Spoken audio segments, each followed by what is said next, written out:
Fitsarana any Clémence Rarnirina tsy samy atrika ny fitsarana ny mpitory miembotra hatrany fivoahan-tidy.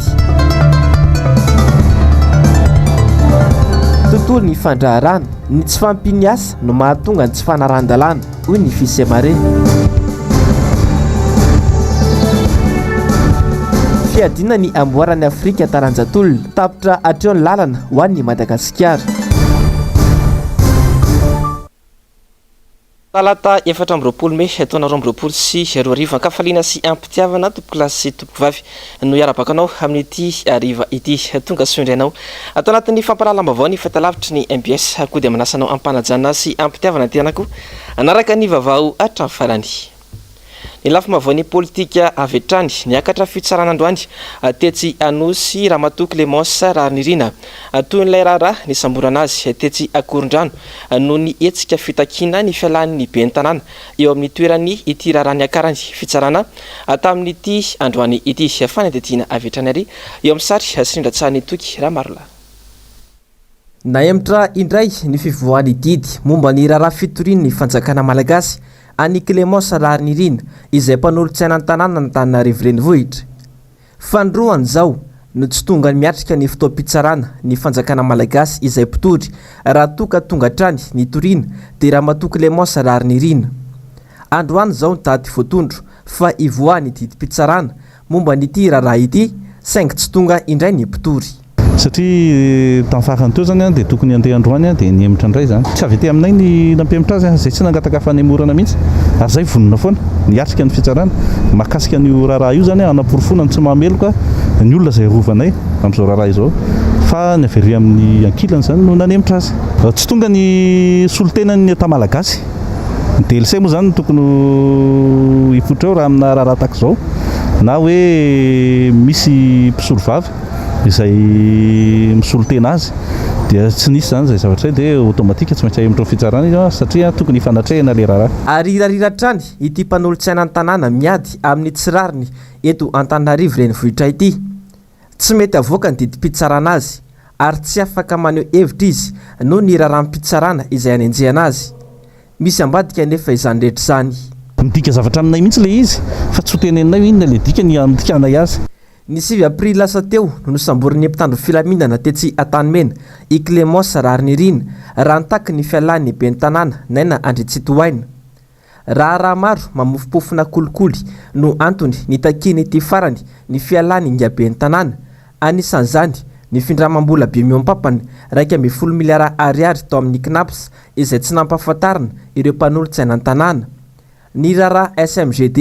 ny tsy fahafehezana ny fitantanana commune Antananarivo renivohitra kanefa nosamborina ity vehivavy sa mijorona nohatra ny tsirariny ity. Taratry ny tsy fahazakana demokrasia sy ny raha-matahora ary ny fanampainam-bava ny mpanohitra sy ireo samy lazany tsy mety eto amin'ny firenena ny trangatoy izao izay manapirofo fa fitondrana jadona no manjaka eto Madagasikara. Ny famitinana ny fandarana miara-manonja androany no entina aminao manaraka ny fisotrondron'ireo be antitra ny fitantanana ny firenena amin'ny ankapobeny ary ny fikoritana ny fifamoivoizana vokatry ny fepetra no raisin'ny commune Antananarivo renivohitra tampoka no voaresaka nandritra izany izay tateriny Ravira Zavamaina sy Mateo Prince. Anisana miteraka savorovoro ary nitarika tamin'ny fitokonana teny amin'ny université ny digitalisation karaman'ireo mpampianatra sy ny vatsim-pianaran'ny mpianatra. Tsy mahomby izany fa tokony foanana ho ireo mpanabe tsy voafeny fanjakana raha izay fampandrosoana izay no katsaina aloha antony tokony andinihana ny fisotrondro noho ny ireo be antitra izay mitady ho voakitikitika ihany koa amin'ny resaka digitalisation. Ny fiaonana niaraka taminao hoe tao amin'jareo tao amin'ny ministera ny fitantanam-bola sy ny toe-karena zany faniry tamin'ny gamba tapa-bolana angamba zay dia hoe ho atao digitalisena koa zany fandraisan'ny ny fisotro ronono ny atao hoe ny vola fisotro ronono zany ty azy efa manahirana ny mpianatra sy indrera rehetra zany de ho an'ny zokula de ho atao an'izay koa de miarateo miaraka amin'ny ministère en poste zany io zavatra io de atao ohatran'ireny hoe carte visa reny de mba eritrereto le ministère zay misahana an'io zavatra io ve fa misy olona ne mandray ny pension io mindraisiny eo ne ka misy telo etsy de telo etsy mbola angalana ny ofan'io karatra io telo etsy mbola amin'ny fitantanana koa tsy ndretrarehetra de makay le telo etsikely ho raisinao de ho taraiky ao anaty gaby eo foana zany na ao anaty an'olo le karilona de ngamba isak'izay matsiaro de an'olo karatra foana ka tokony mba heritreritra zany le mpitondra fanjakana fa tsy hoetile hoe zao fampandrosoana de zao mifantrosoana de atao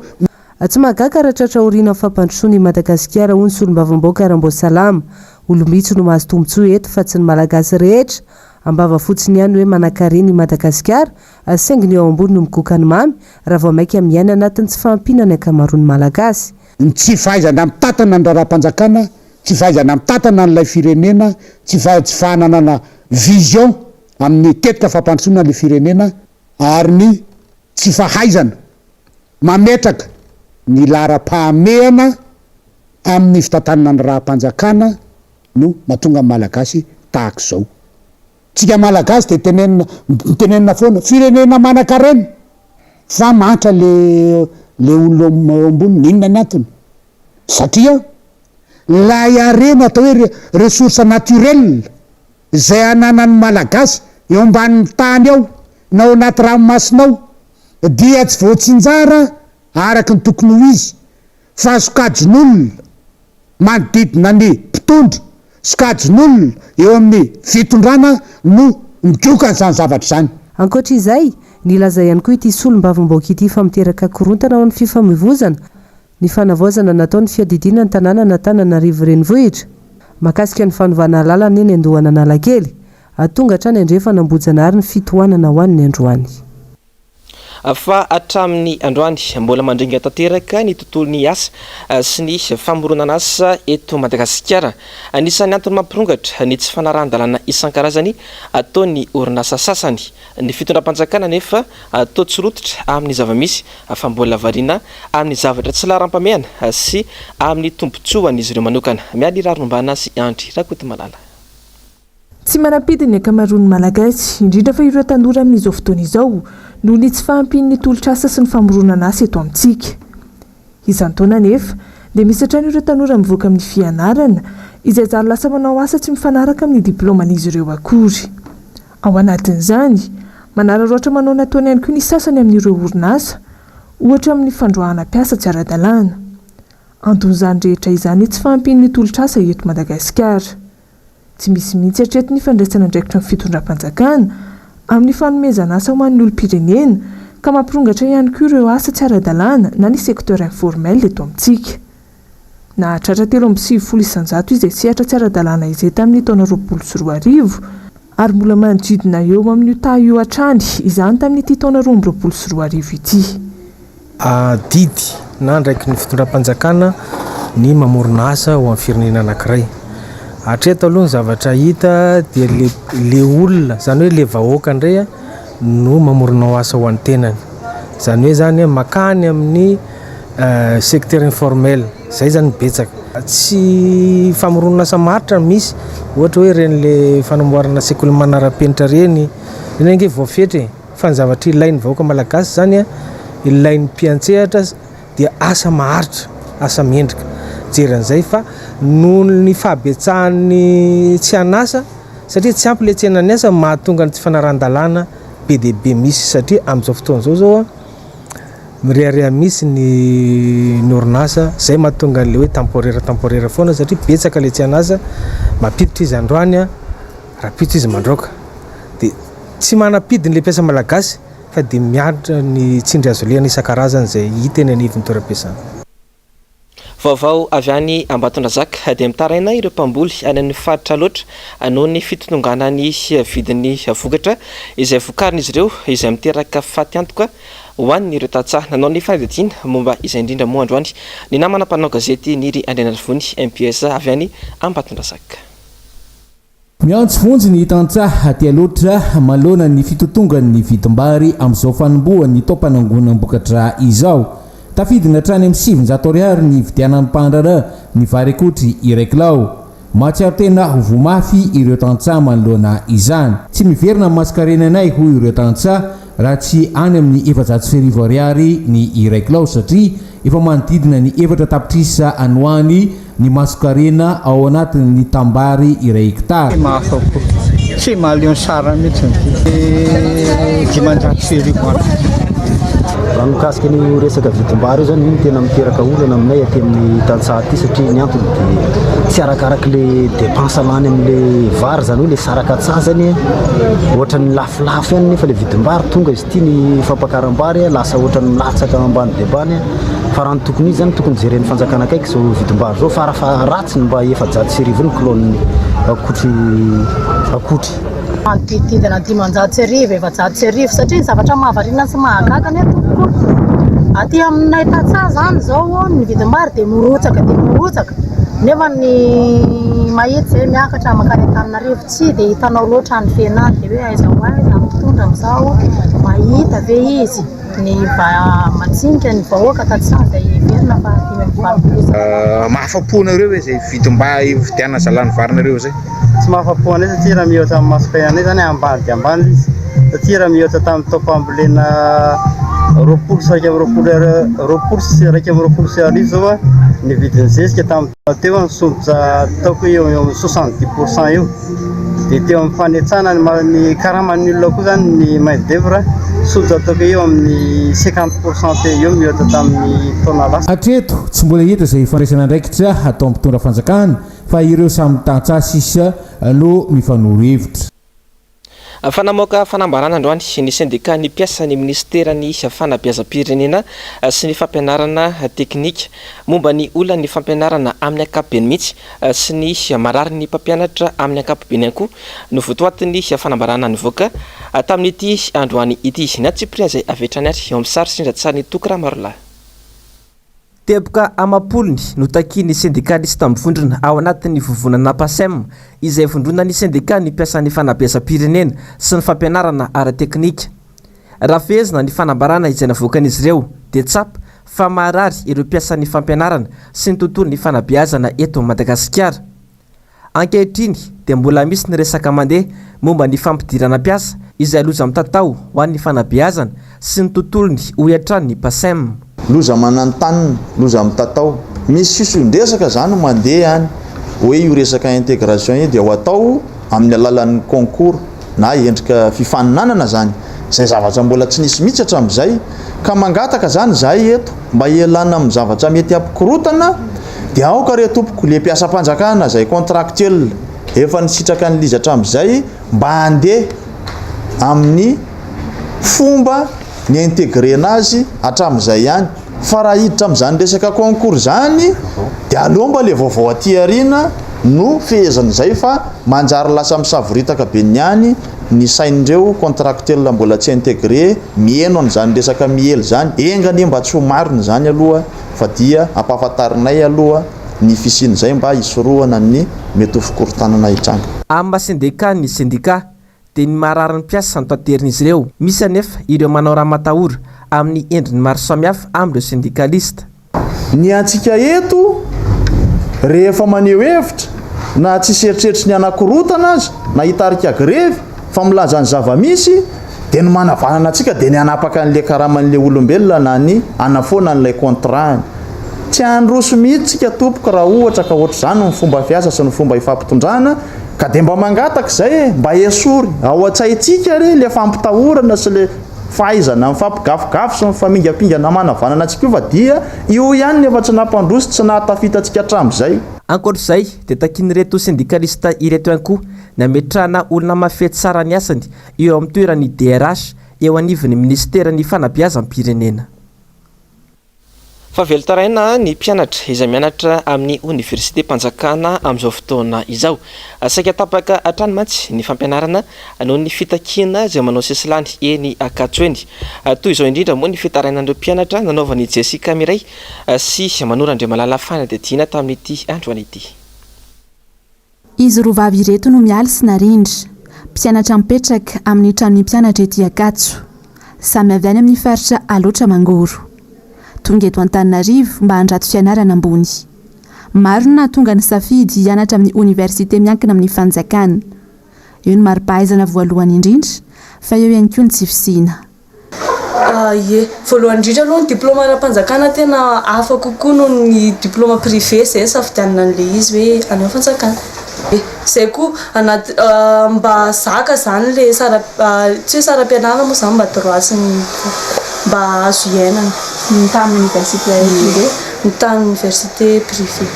Le zafidianana anazy voalohany lo hoe mba diplôma mpanjakana za mba afaka kokoa le imazy amin'izay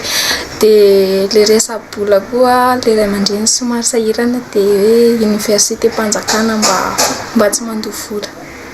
Sasatry ny tsy mianatra nefa ny mpianatra tao anatin'ny taona maro ny fandimby izay. Raha tsy olany Covid-19 dia mitokona ny mpianatra noho ny vatsim-pianarana tsy voaloha, mitokona ny mpandrahara noho ny karama tsy voaloha, mitokona ny CSS noho ny satamfeno université. Raha ho an'ny mialy manokana izao, raha tamin'ny taona 2024 no afaka bac, mbola taona faharoa ihany izy hatramin'izao. Efa maharitro telo taona lasaka ny any universitaire iray. Ny fianarana azo lazaina hoe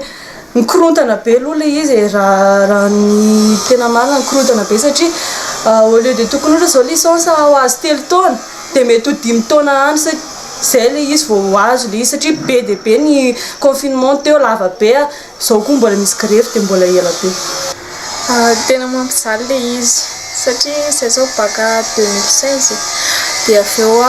tonga taty nanao concours dia alain mbola ny double koa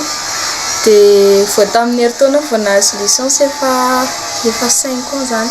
zay vao nahazo licence dia zao hainay dia tsy mianatra ndraiky tapatapaka foana le fianarana vokatry le tamin'ny voalohany zao vacances de peste dia avy eo corona dia teo zao ndraiky grefy. Maniry ny mba hanohy fianarana tsy misy olana izy mirahavavy ireto. Sarotra hoy izy ireo indrindra ho andray aman-dreny ny mampianatra zanaka aty an-drenivohitra saingy tsy mety afaka olana ihany koa anefa ny université mpanjakana. Ny etaetako zany dia ny fanjakana tiako siblena voalohany hoe le izy zany normal be aloha le mpampianatra higrevy satria tsy azo ny karamany izy nefa melombady aman-janaka dia tokony mba atao ara-potoana kosa le karaman'le mpampianatra tokony mba homena ny zavatra izay tokony ho azareo zany mba handeha ara-dalàna fianarana ohatra koa ny bourse-ny ankizy matetika higrevena foana izy isataona tokony mba hoe amiena zany le izy dia mba tsisy an'izay fitakiana zay mandeha ho azy foana ange io mandeha milamy raha ohatra ka hoe samy mitako samy manao ny andraikany zany. Tokony hoe mba priorisena kokoa zany le fampianarana mba hatsaraina le kalitao-mpampianarana eto Madagasikara satria ohatrany hoe tsy dia rarahina velo izy sa ahoana fa ohatrany hoe mikatso foana misy problème foana dia tokony hoe mba handraisana andraikitra matotra zany le izy. Ny tanora no avin'ny firenena. Tanora inona no anana ho avy tsara amin'izao? Fananiana potehana tanteraka ny fampianarana eto amintsika.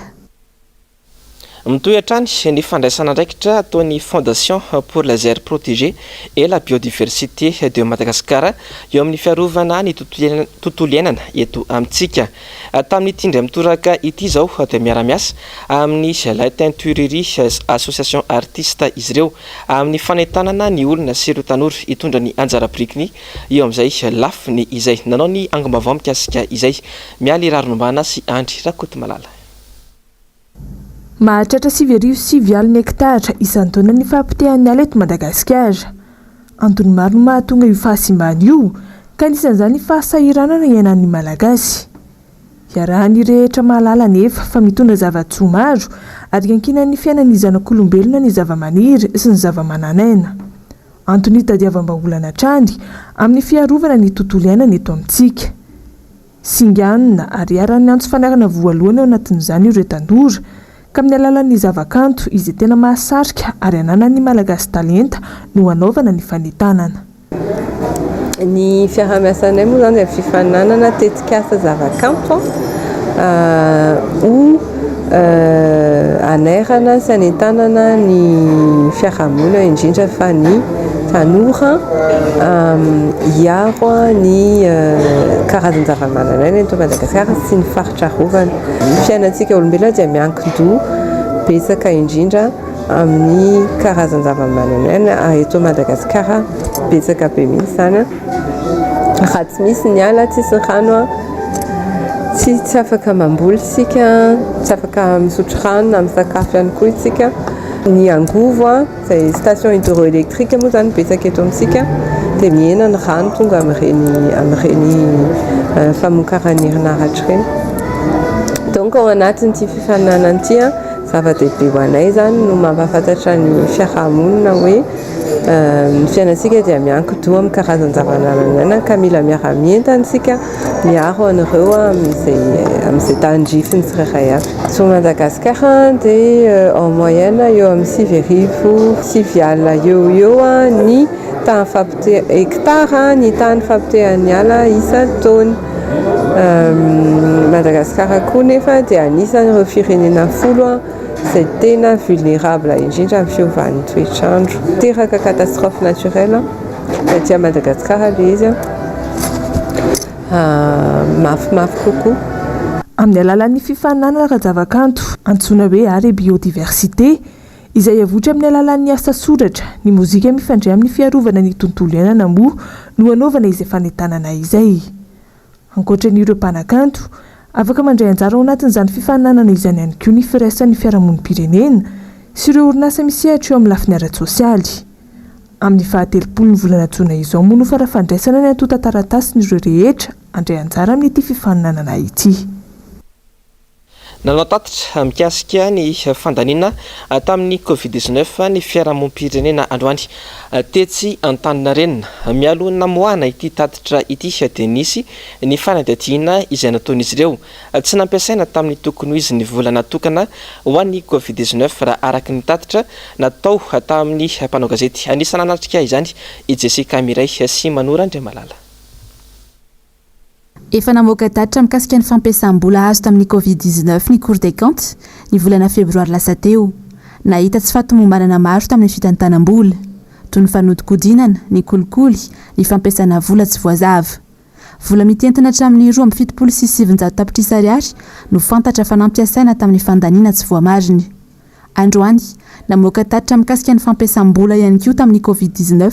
ny avy eo anivo ny fiarahamonim-pirenena izay novatsy ny vondrona Europeanina vola. Le tena fond Covid-19 manko tsy tena nietsika loatra tao anatin'ilay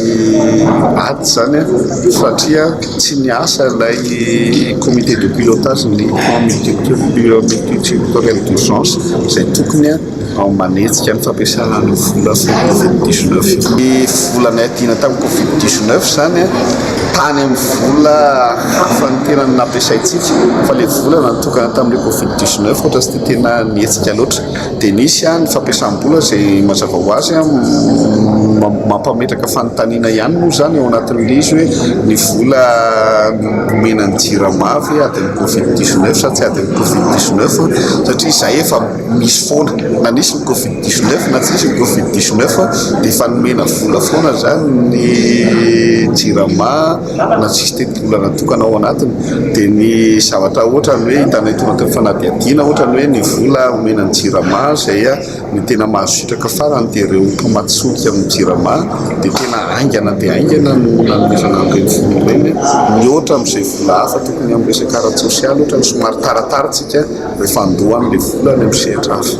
Faritra 320 nanaovana ny fanadihadiana tamina distrika 410 ary komina 700 manerana ny nosy. Maro ny tsy fitezana tamin'ny fitampanana ny volan'ny Covid-19 raha araky ny fanadihadiana nataon'ny fiarahamonim-pirenena androany ity.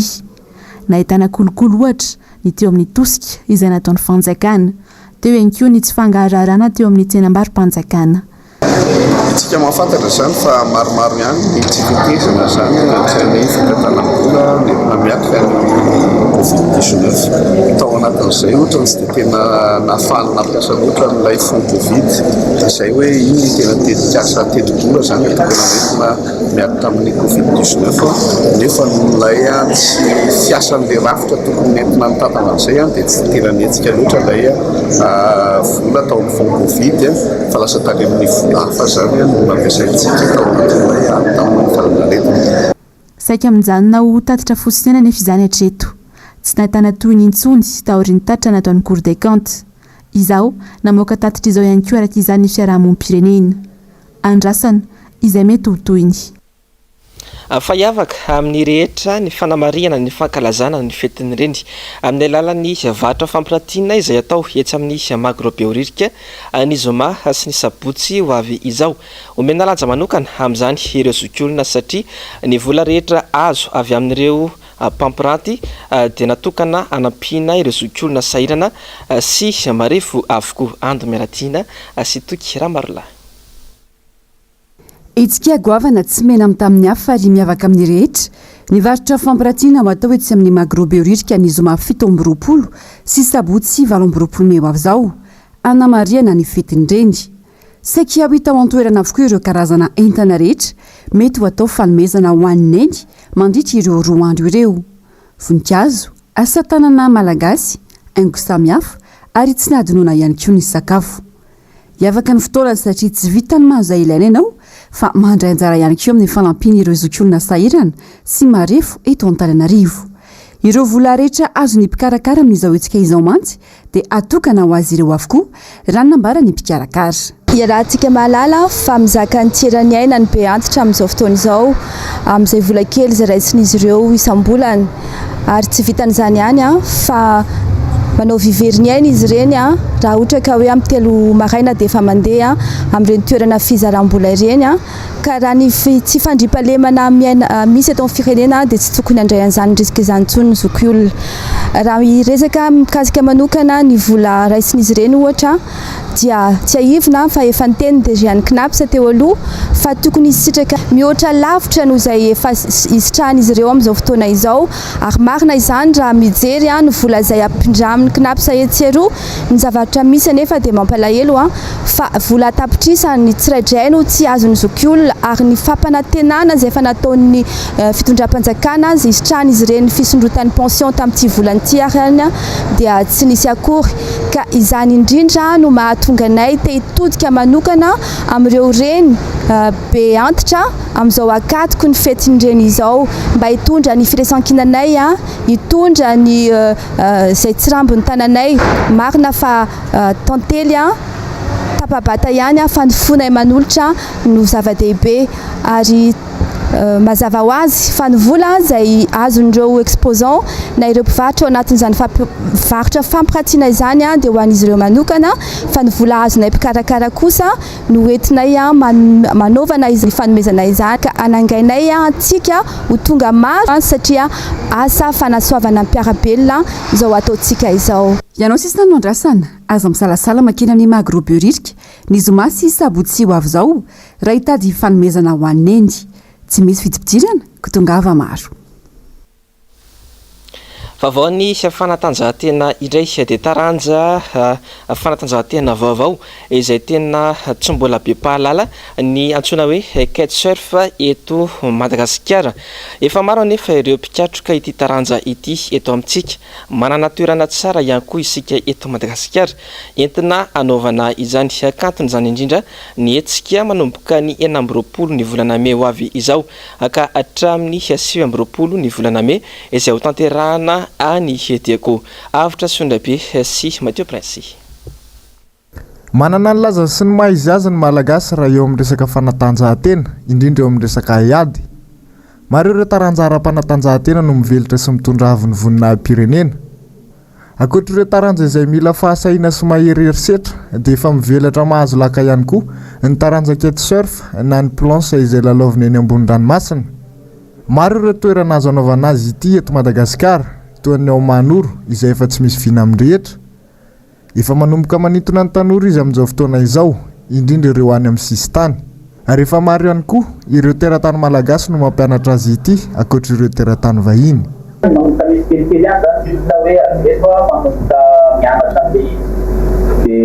Surtout tamin'ny fikatoanany système iny